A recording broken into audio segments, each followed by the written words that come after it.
हिंदुस्तान सहित पूरी दुनिया में आज तहरीकें बन रही है, तंजीमें बन रही हैं, ऑर्गेनाइजेशन बन रहा है। आपने एक फाउंडेशन बनाया है, मगर आपको नहीं मालूम कि आपके वजूद के खात्मे के लिए 50-50 फाउंडेशन बनाए गए हैं, 50 तंजीमें बन चुकी है, 50 तरीके से लोगों ने तहरीकें चला रखी है। अगर आप भी इसी तरह सोए रहे तो यकीनन आप ये समझ सकते हैं कि जिस जमाने में दुश्मन एक्टिव हो और आप सोए रहेंगे तो दुश्मनों को बहुत ज्यादा कुव्वत मिलेगी और वो वक्त से पहले अपने मिशन में कामयाब होंगे। बहुत ज्यादा काबिल मुबारकबाद है आप हजरात और ये अल मुस्तफा फाउंडेशन के तमाम मेंबरान की जरूरतों को आप लोगों ने महसूस किया और अपनी ताकतों को झोंक कर अपने समाज की इल्मी पसमानदगी को खास तौर पर दूर करने के लिए जो आप लोगों ने पेशकदमी की है, इसका जवाब नहीं साहब। 50 जलसे हो जाएंगे, उससे जो बेहतर फायदा नहीं निकल पाएगा, उससे कहीं ज्यादा फायदा आपकी इस पेशकदमी और आपकी इस तहरीक से कौम को होगा।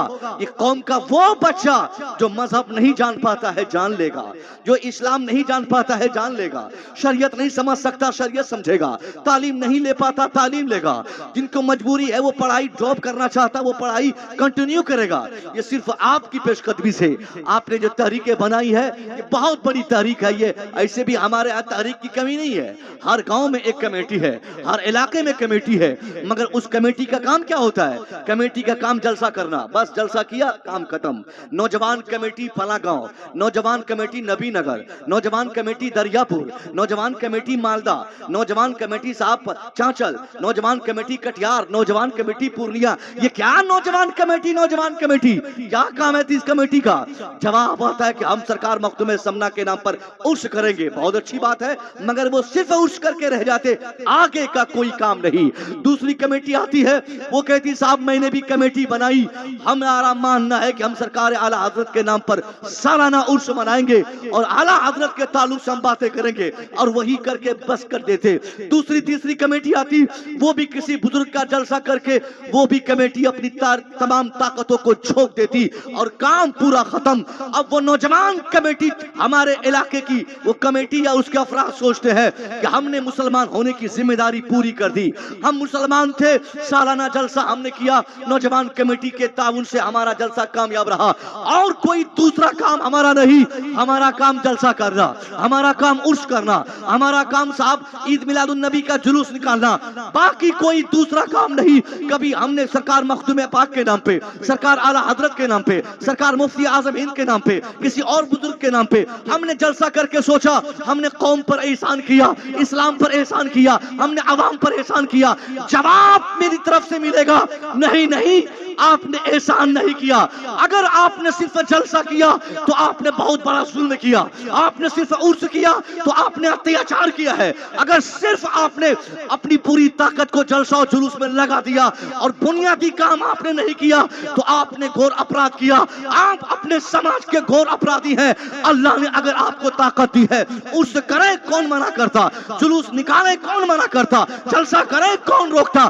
मगर नौजवान कमेटी का मतलब सिर्फ जलसा करना ना हो। अरे आप जलसा करेंगे, गांव के जाहिल बच्चों की तालीम के बारे में कौन सोचेगा? आप जलसे में महंगे खतीबों को बुलाएंगे, गांव की गुर्बत को दूर करने के पीछे दिमाग कौन लगाएगा? जलसे में पैसे आप खर्च करेंगे और आपके गांव में मैट्रिक और 10th क्लास पढ़कर बच्चा आगे दिल्ली ये काम करने जाएगा, उनकी तालीम को आगे जारी रखने के लिए मेहनतें कौन करेगा, कौन तरीके चलाएगा?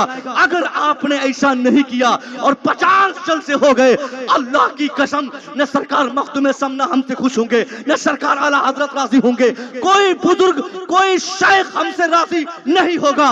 और अगर हमने एक्टिवेशन लाकर अपने को मुतहर्रिक करके अपने नौजवान कमेटी की पूरी ताकत को बरूएकार लाने की अगर हमने सोच डाल ली और उन सारी कमेटी की कुव्वतों को यकजा करके हम अपने समाज पे निगरानी करें, देखें कि कौन पढ़ता है कौन नहीं पढ़ता है, किसने माध्यमिक किया और उच्च माध्यमिक नहीं किया, किसने इंटर किया ग्रेजुएशन नहीं किया, किसने ग्रेजुएशन किया एमए नहीं किया, किसने हिफ्ज़ किया मौलवी नहीं पढ़ा, किसने मौलवियाना पढ़ा साहब आलिम नहीं बना, कौन आलिम बना मुफ्ती नहीं बना, कौन गरीब का बच्चा समाज में है जिनका बाप उनकी पढ़ाई को माध्यमिक पे ड्रॉप करवाता है, इसलिए कि उच्च माध्यमिक की तालीम के खर्चे उस बाप के पास नहीं। कौन बच्चा गांव में ऐसा है जिस बच्चे को नूरानी कायदा बहुत अच्छी तरह पढ़ना आता है, आगे पढ़ाई नहीं कर सकता, वो होटलों में काम करना चाहता, 500 में प्लेटें साफ करता, तो 1000 रुपया महीना में नौकरी करता। ऐसे बच्चों को आप चिन्हित करें, उनका हाथ पकड़ के उनको किसी इदारे में लाए और ऐलान कर दे उनके वालिदैन से कि अब आप अपने बच्चों को मुझे 3 साल के लिए दीजिए, आप मदरसे में डालें, आप इस्लामिक स्कूल में डालें। उनके नूरानी कायदा खत्म हो गए, अब उनको हाफिज कुरान बनाने में बहुत ज्यादा वक्त लगेगा, 3 साल का वक्त लगेगा। आपकी तंजीम जिंदा रहेगी, आपका ऑर्गेनाइजेशन जिंदा रहेगा, आप अपने फाउंडेशन को मजबूत रखेंगे। उसी फाउंडेशन से 15,000 एक मुश्त या फिर सालाना तौर पे आप किसी मदरसे में देते, हजरत इस बच्चे को मुझे पढ़ाना है, हाफिज कुरान बनाना है, हजरत कितने पैसे लगेंगे? जवाब आएगा 3 साल में 15,000। आप 5-5 हजार रुपया देते रहे।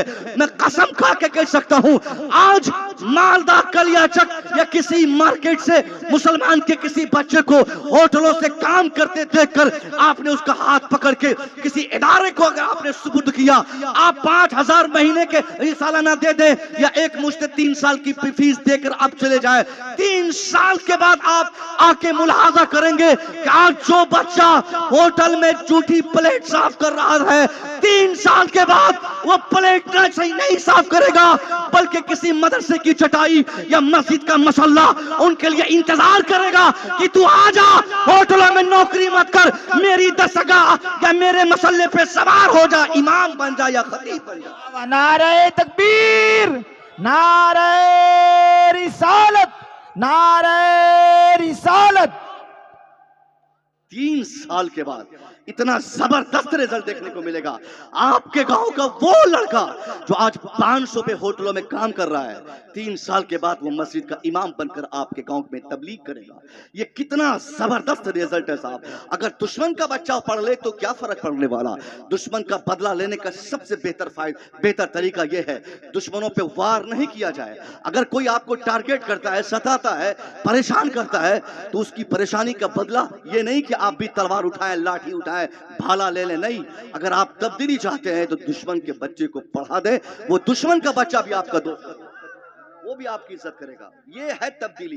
तलवार तान देना, गाली देना, उसके पीछे फौज तैयार करना, ये इस्लाम ने सिखाया ही नहीं है। इस्लाम के पैगंबर ने जो किरदार पेश किया, आप भूल गए जंगे बदर की बात? याद है जंगे बदर? नहीं, आपने सिर्फ इतना सुना है कि बदर में नबी ने सिर्फ हमें नबी की बारगाह से हमें यह पैगाम मिला कि हम लोग 313 थे और सामने 1000 थे, हम जीत गए, बस इतना बताया जाता है। और इसी में हम फूल के गुलगुल्ला हो जाते कि अल्लाह की कितनी रहमतें हमारे ऊपर है, कितनी बरकतें हैं कि हम 313 ही और वो 1000 हम जीत गए, बस यही फाके आई मारते और लोगों को कहते।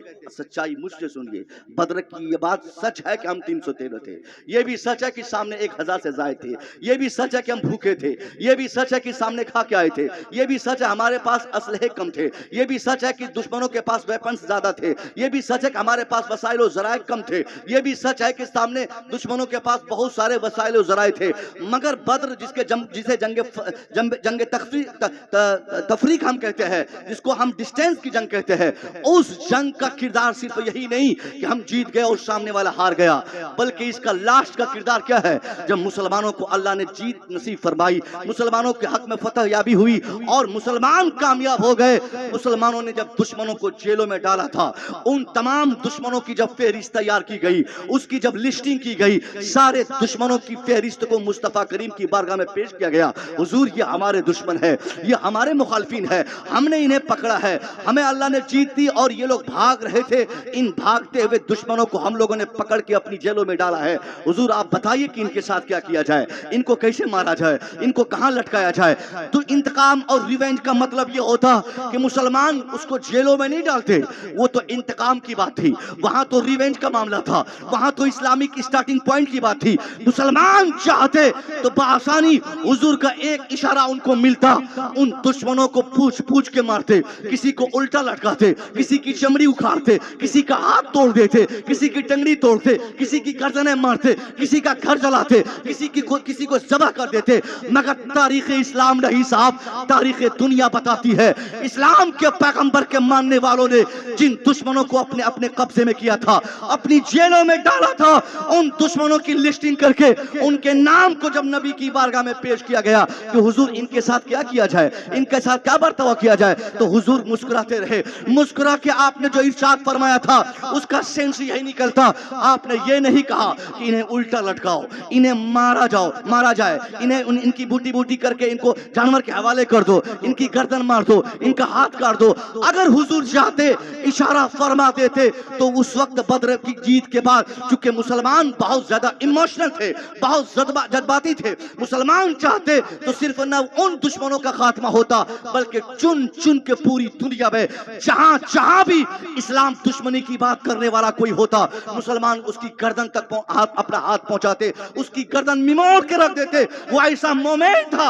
मगर सारे अख्तियारात होने के बाद, सारी अथॉरिटी होने के बाद, सारे पावर होने के बाद भी इस्लाम के पैगंबर ने जो किरदार इंतकाम और बदले का किरदार दिया था, वो किरदार ये नहीं था कि इनकी गर्दन मार दो, इनको भी लाठी से ठोकोस दो, इनका हाथ काट लो, इनकी जबान काट लो, इनकी टांग काट लो। बल्कि तारीख बताती है इस्लाम के पैगंबर ने दो ऑप्शंस दिए थे, जिसमें एक ऑप्शन तो सुंदर ऑप्शन यही था, आपने फरमाया अपने मानने वालों से कि इनको मत मारो, इनसे पूछो कि इन लोगों में से कौन है जिनको तलवार चलाने के साथ साथ कलम चलाना आता है, कौन है जो पढ़ना जानता है, कौन है जो लिखना जानता है, कौन है जिनके पास नॉलेज है, कौन है जिनके पास किताबी ज्ञान है।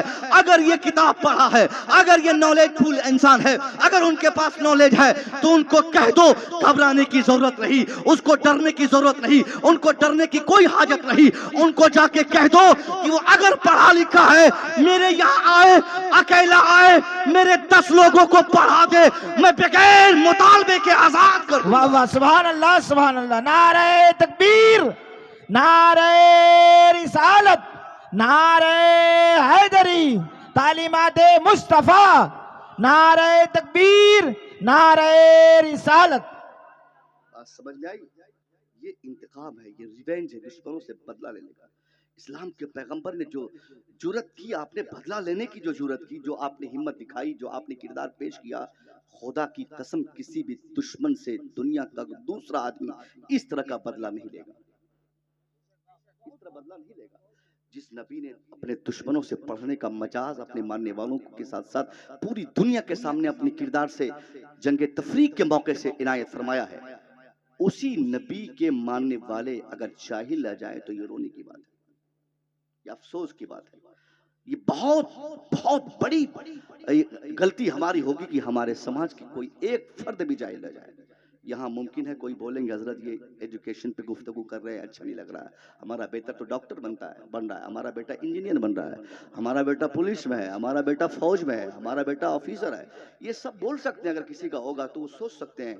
लेकिन मैं कहना चाहूँगा साहब, इस जलसे का मकसद ये है, आपका बेटा है अच्छी बात है, अगर ये पूरे मोथाबाड़ी में अगर मान लीजिए 100 मोथाबाड़ी में अगर बाड़ी में बोला बाड़ी है कि बाड़ी है, बाड़ी है ना, बाड़ी है ना, माशाल्लाह, बाड़ी मोथाबाड़ी में अगर 100 लोग रहते हो, 100 घर की आबादी हो, अगर 100 लोगों की आबादी है, 90 लोगों के बच्चे डॉक्टर हो जाएं, 90 लोगों के बच्चे ऑफिसर हो जाएं, 90 लोगों के बच्चे मास्टर हो जाएं, और सिर्फ 10 घर में 10 बच्चे जाहिल रह जाएं, 10 बच्चे 100 में 10 जाहिल रह जाएं और 90 लोग पढ़ लें, तो 90 लोगों के पढ़ने से भी कोई फायदा नहीं, क्योंकि उन 90 लोगों की नींद उड़ाने के लिए गांव के 10 लोग जाहिल काफी है। समझ गए? 10 लोग अगर जाहिल रह जाए तो उनकी नींद हराम कर देंगे, उनका जीना हराम हो जाएगा। किनका? जो लोग पढ़े लिखे हैं, जो लोग एजुकेटेड है, जो डॉक्टर्स है, वो गन निकालेंगे या लाठी निकालेंगे या चाकू भिड़ाएंगे और अपनी चाकू दिखाकर वो किसी से भी पैसे ले लेंगे, क्योंकि वो जाहिल है, वो अनपढ़ है, उसके पास नॉलेज नहीं है। आप अमीर हैं, आपकी नींद हराम कर देंगे भाई 10 लोग, अगर वो जाहिल रह गए। आपको कोशिश क्या करनी है कि हमारे यहाँ 100% तालीम पे काम, जो 10% जो बचे हुए हैं हमें उनसे बहस है। आपने अपने बच्चों को पढ़ाया, अच्छी बात है, क्यों 10 बच्चे जाहिल रह गए, ये आपसे सवाल किया जाएगा। आपके पैसे से आपके बच्चे पढ़ेंगे, गरीबों के बच्चे किसके पैसे से पढ़ेंगे? आप अपने बेटे को डॉक्टर बनाएंगे, गरीबों के बेटों को कौन डॉक्टर बनाएगा? आपके बेटे इंजीनियर बन जाएंगे, गरीबों के बच्चों के इंजीनियर बनाने के पीछे दिमाग कौन लगाएगा? आपने अपने बेटे को मौलवी, हाफिज, आलिम, कारी, मुफ्ती बना दिया, गरीबों के बच्चों को हाफिज, कारी, मुफ्ती कौन बनाएगा? अगर आपने नहीं बनाया तो आप चूक गए।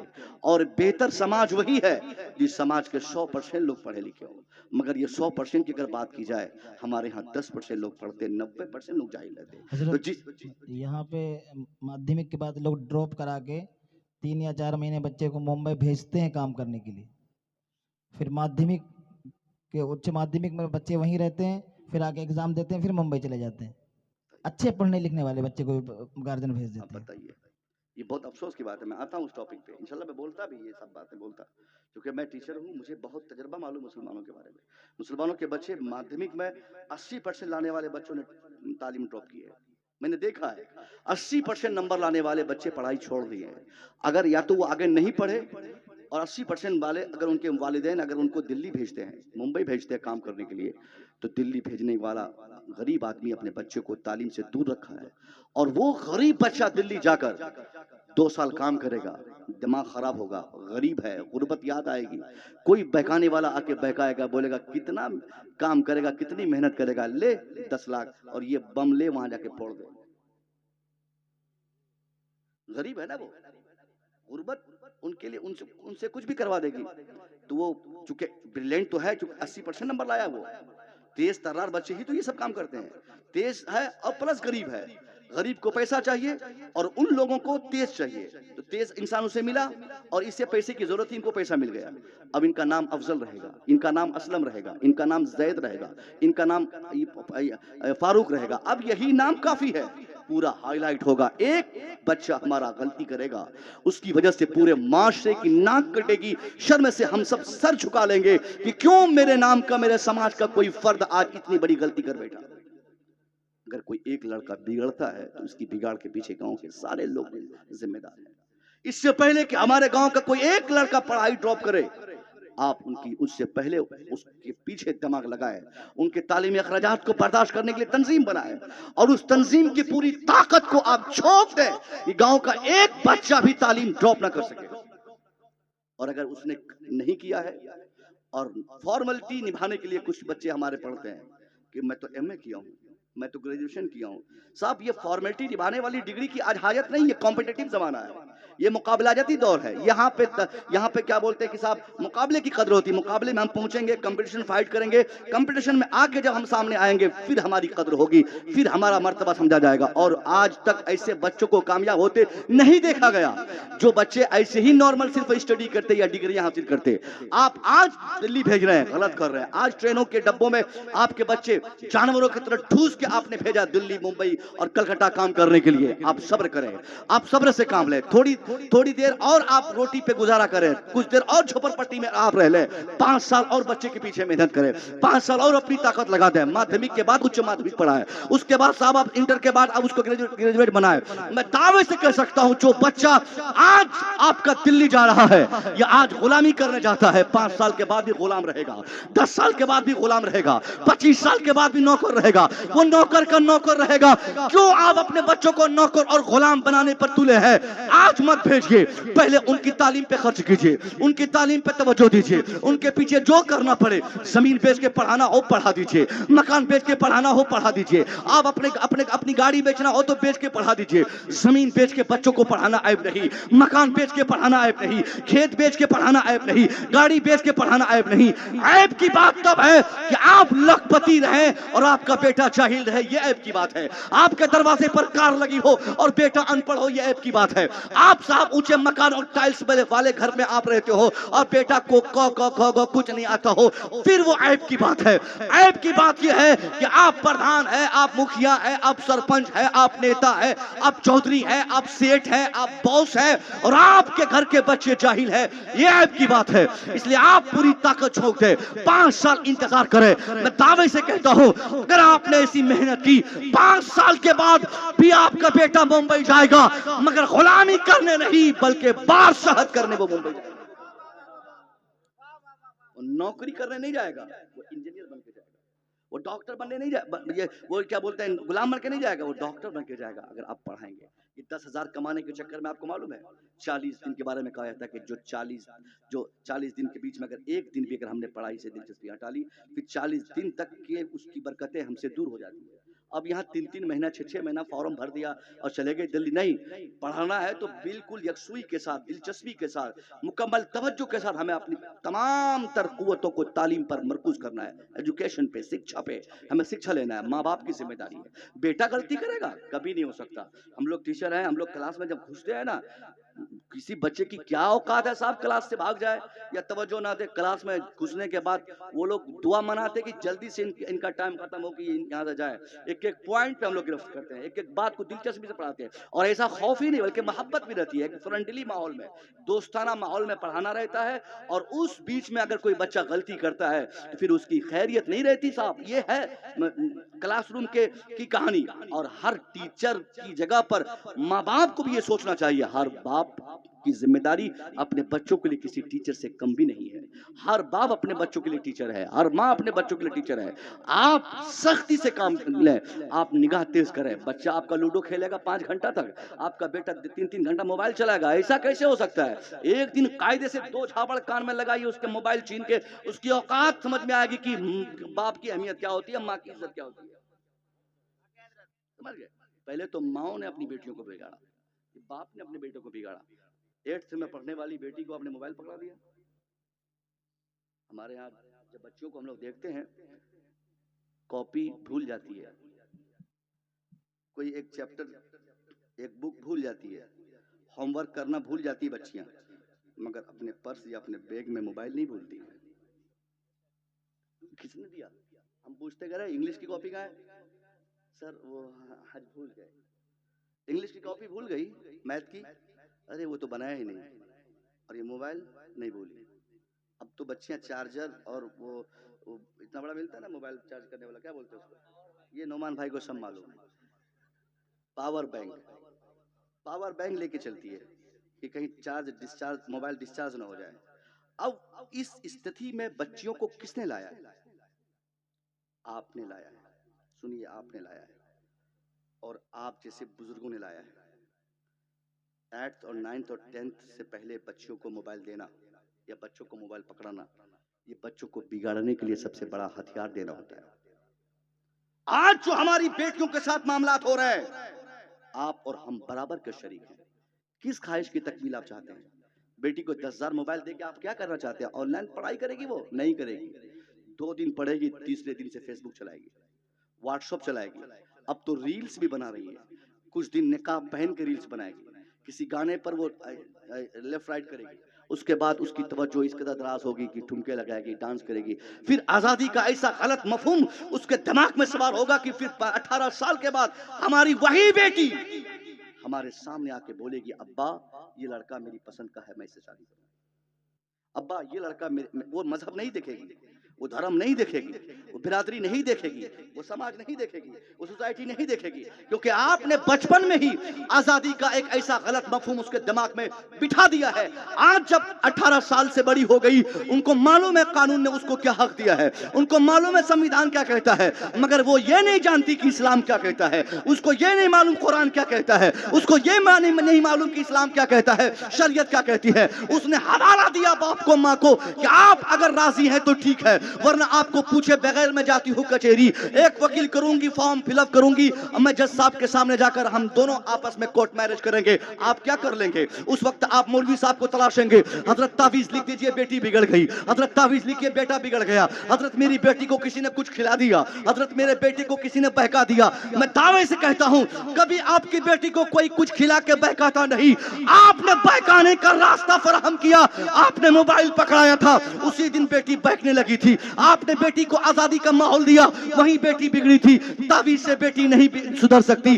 अब जब आपने मोबाइल पकड़ा के बेटी को बहकाया था, अब वो जहां चाहेगी, जो चाहेगी करेगी, जो चाहेगी पहनेगी। आपके लिए सिर्फ रोने के अलावा कोई ऑप्शन नहीं है। रोइए, अब झेलिए, इससे पहले कि माहौल खराब हो। खबरदार अपनी बेटी को आप अगर आप मोबाइल अगर आपने दिया है तो उसे आज छीन लें। आज छिले माओ की जिम्मेदारी है वो माएं अपनी बेटियों से पूछे कि मेरी बेटी ये किससे बात कर रही हो। ऐसी शिकायतें मिली हमारे पास आई है कि एक ही बेड पर माँ और बेटी दोनों लेटी रहती। बेटी रात भर बातें करती, माँ को सब इल्म रहता लेकिन माँ मना नहीं करती। बेटा नशे की हालत में घर आता है, बाप को मालूम है कि बेटा नशा करके आया है, बाप माफ करता है। आप बिल्कुल हजरत। दूसरा दिन माफ करें, माँ दूसरी गलती माफ करें, पहली गलती माफ करने की नहीं होती है। ये जो आपने दिमाग में बैठाया कि चलो पहली पहली बार ऐसी गलती हुई है माफ कर देते, नहीं, पहली ही गलती सजा के लिए होती है ताकि दूसरी ना हो। पहली आप माफ कर देंगे, दूसरी तो करेगी वो। पहली गलती जैसे छत पे चढ़ती हुई बेटी को आप देखें, बाल पकड़ के चप्पल निकाल के 5 चप्पल सर पे मारे। किससे बात कर रही हो, अभी तेरा निकाह नहीं हुआ है, कौन है बदमाश, कौन वो लड़का है, कौन बदतमीज है, किससे चैटिंग हो रही है, कौन तुझे बहका रहा है। अगर मां सख्त कदमी के साथ अपनी बेटी से उस गुफ्तगू या चैटिंग का मुतालबा करे, मैं कसम खा के कह सकता हूं जब तक वो बेटी आपके घर में रहेगी 5 घंटे से मोबाइल की घंटियां बजेगी, बेटी नहीं उठाएगी।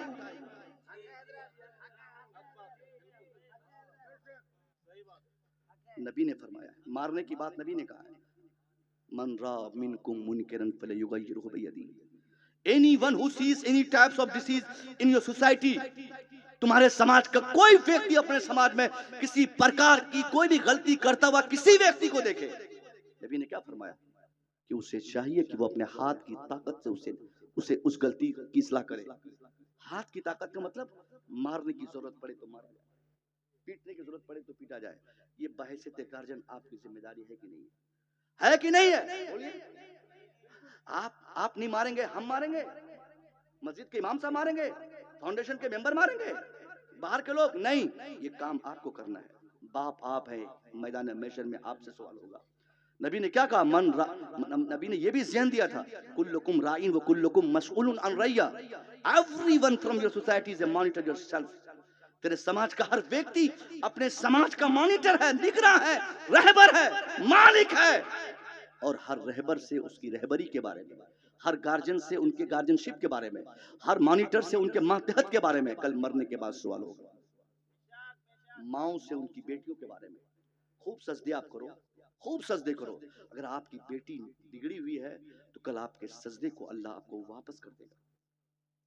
आप दादा हैं, हाजी साहब, मास्टर साहब, मौआ साहब, कुछ भी है, अगर आपने अपने बच्चों को नहीं संभाला, नहीं सुधारा, तो कल अपने बच्चों की वजह से भी अल्लाह आपकी गिरफ्त फरमाएगा। बात समझ में आ रही है? लेकिन आपको तरस नहीं, समाज पूरा चौपट हो गया, आपने एहसास नहीं किया। मुजफ्फरनगर उत्तर प्रदेश की खबर आई थी आज से 25 दिन पहले, आप लोगों ने पढ़ी? मुजफ्फरनगर से कॉलेज के नाम पर घर से जाने वाली बच्चियां जब कॉलेज जाती थी, न जाने कितने दिनों तक, उत्तर प्रदेश मुजफ्फरनगर की बात कर रहा हूँ, यूट्यूब में सब कुछ मौजूद है, खबर आई थी, पूरा मीडिया में आया, पुलिस वालों ने मीडिया में आके बताया, 50 बच्चियों को उनके फ्रेंड्स के साथ कई दिनों से पुलिस उसका ताकुब कर रही थी, और उस दिन जब पकड़ा 50 बच्चियां कॉलेज के नाम पे घर से गई, लेकिन कॉलेज नहीं गई, वो किसी होटल में थी, 50 बच्चियां। और अफसोस और रोने की बात यह है कि उन 50 बच्चियों में 49 बच्चियां सिर्फ मुसलमानों की थी। अब क्या कीजिएगा, 49 बच्चियां। हमने बदतमीजी में गैरों को भी पीछे छोड़ दिया, हमने बेहयाई में अपने मुखालिफिन को भी पीछे छोड़ा है। क्या ये उनके बाप की जिम्मेदारी नहीं थी कि स्कूटी देते समय, स्कूल फीस भरते समय, साइकिल देते समय, घर से जाते समय उसका बाप कभी कभी इसकी भी पूछ कर लेता कि उसकी बेटी स्कूल कब पहुंचती है, वापस कब आती है? हमने नहीं पूछा। हमने गार्जियन होने का मतलब सिर्फ इतना समझा कि बेटी को ईद के मौके से ड्रेस दे दें, स्कूल की 5,000 की फीस दे दें, 45,000 में एक स्कूटी लेके दे दें और एक साइकिल खरीद दें, हमारी जिम्मेदारी पूरी हो गई। नहीं है, आपकी जिम्मेदारी और भी है, बहुत बड़ी जिम्मेदारी है। नबी ने क्या कहा था, मन आला सलासतना फअद्दबहुन्ना वजव्वज़हुन्ना वअहसना इलैहिन्ना फलहुल जन्ना। नबी ने वालिदैन को, बेटी वालों को, बहन वालों को जन्नत देने का जो वादा फरमाया था उसमें कंडीशन है। ऐसे ही नहीं कि आप 3-4 बच्चों को पैदा कर दे तो अल्लाह जन्नत देगा। नबी ने क्या फरमाया, उन गार्जियन को जन्नत मिलेगी जो अपने बच्चे, जो 3 बेटी का कम से कम बाप हो या 3 बहन का भाई हो, ये समझिए, और उन्होंने अपनी बहन या अपनी बेटी के साथ उनको अदब सिखाया, अच्छा मामला करता रहा, शादी कराई, अच्छा व्यवहार करता रहा, फिर बतौर इनाम अल्लाह आपको जन्नत बख्शेगा। बगैर अदब सिखाए नहीं। अदब सिखाना, अगर आप भाई हैं तो आपकी जिम्मेदारी है, बड़ा अब्बा है तो आपकी भी जिम्मेदारी है, माँ है तो आपकी जिम्मेदारी है। माँ, आप संभाल सकती हो घर, घर को चला सकती हो, आप मालिका हो घर की। आपकी मर्जी के बगैर आपकी बेटी गलत करे, ऐसा कैसे मुमकिन है? ये दर्द है साहब, बहुत तकलीफ होती है जब अपने लोगों की बातें करते हैं। जब लोग फेसबुक पर हमारे ताल्लुक से, हम मुसलमानों के ताल्लुक से, जब ट्विटर पे लिखते हैं कि देख मुस्लिम बच्चियां क्या कर रही है। आज एक साहब ग्रुप में एक नकाब पोश मुस्लिम बच्ची की एक वीडियो, डांस वीडियो किसी ने भेजा और ये कह के भेजा कि देख अब्दुल की बहन क्या कर रही है। ये लिखा था हेडलाइन पे। कितनी गिरी हुई बात है। हमने क्या सिखाया अपनी बच्ची को? हमारे लिए इंपॉर्टेंट ये है कि हमारे अपनी बच्ची को अदब सिखाएं। और मेरी बेटियों, चंद बातें तुमसे भी है, आप लोग भी ऐसा कदम मत उठाओ कि आपकी एक गलत कदम से आपके पूरे समाज की नाक कट जाए। आपके लिए ज्यादा बेहतर ये नहीं कि वो लड़का जिसने आपसे वादा किया था कि वो आपके लिए जान देगा, वो जान नहीं दे सकता। जान आपके लिए आपका बाप ही देगा, आपके वालिदैन ही आपके लिए सब कुछ है। खुदा के वास्ते कभी ऐसा कदम मत उठाओ जिस कदम के उठाने की वजह से आपके माँ बाप को परेशानियों का सामना करना पड़े। ये हमारी हालत और हमारी सूरत हमने बनाई। ला तज़ूल क़दम अब्दिन मिन इंद रब्बिही यौमल क़यामह।